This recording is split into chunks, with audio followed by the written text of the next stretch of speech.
ಸ್ನೇಹಿತ ಬಂಧುಗಳೇ ನಮಸ್ಕಾರ. ವಾಯ್ಸ್ ಆಫ್ UK ಕನ್ನಡಿಗ ಚಾನೆಲ್ಗೆ ಸ್ವಾಗತ ಸುಸ್ವಾಗತ.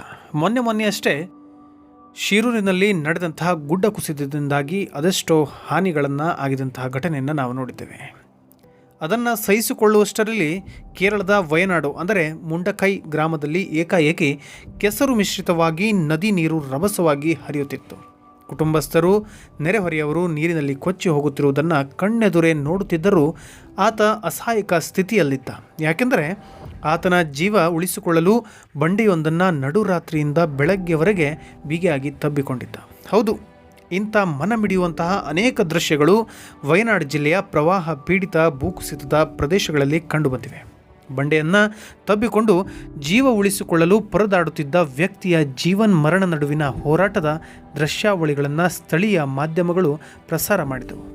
ಕೂಡಲೇ NDRF ಹಾಗೂ ಸ್ಥಳೀಯ ರಕ್ಷಣಾ ಪಡೆಗಳು ಆದ್ಯತೆ ಮೇರೆಗೆ ವ್ಯಕ್ತಿಯ ರಕ್ಷಣೆಗೆ ಮುಂದಾದವು.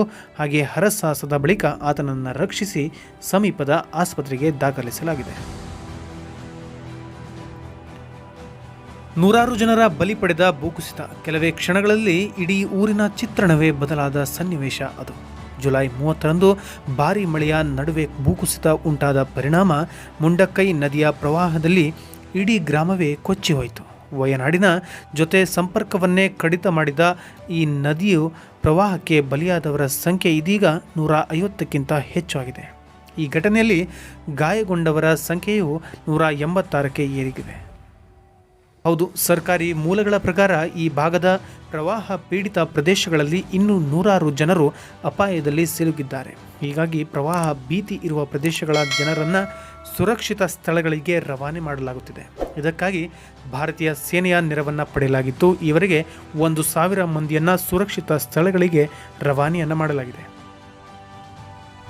NDRFನ 500ರಿಂದ 600 ಯೋಧರ ತಂಡ ವಯನಾಡು ಜಿಲ್ಲೆಯಾದ್ಯಂತ ನಿಯೋಜನೆಗೊಂಡಿದೆ.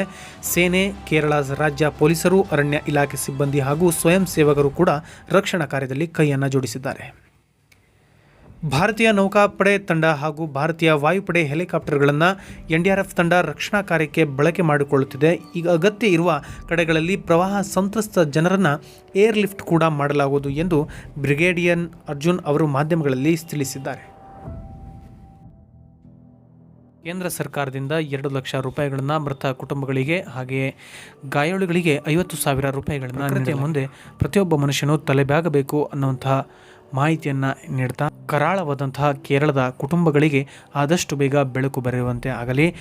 ಜೀವವನ್ನು ತೆತ್ತಂತಹ ಕೇರಳದ ಮುಂಡಕೈ ಗ್ರಾಮದ ಹಲವಾರು ಜೀವಗಳಿಗೆ ನಮನಗಳನ್ನು ಸಲ್ಲಿಸುತ್ತಾ ಇಂದಿನ ಈ ಮಾಹಿತಿಯನ್ನು ನಿಮಗೆ ತಿಳಿಸಿಕೊಡುವಂಥ ಪ್ರಯತ್ನವನ್ನು ಮಾಡಿದೆ. ಈ ವಿಡಿಯೋ ನಿಮಗೆ ಇಷ್ಟವಾಗಿದ್ದರೆ ಲೈಕ್ ಮಾಡಿ, ಶೇರ್ ಮಾಡಿ, ಕಮೆಂಟ್. ಹೀಗೆ ಮುಂದಿನ ವಿಡಿಯೋದಲ್ಲಿ ಇನ್ನೊಂದು ಮಾಹಿತಿಯೊಂದಿಗೆ ಮತ್ತೆ ಬರ್ತೇನೆ.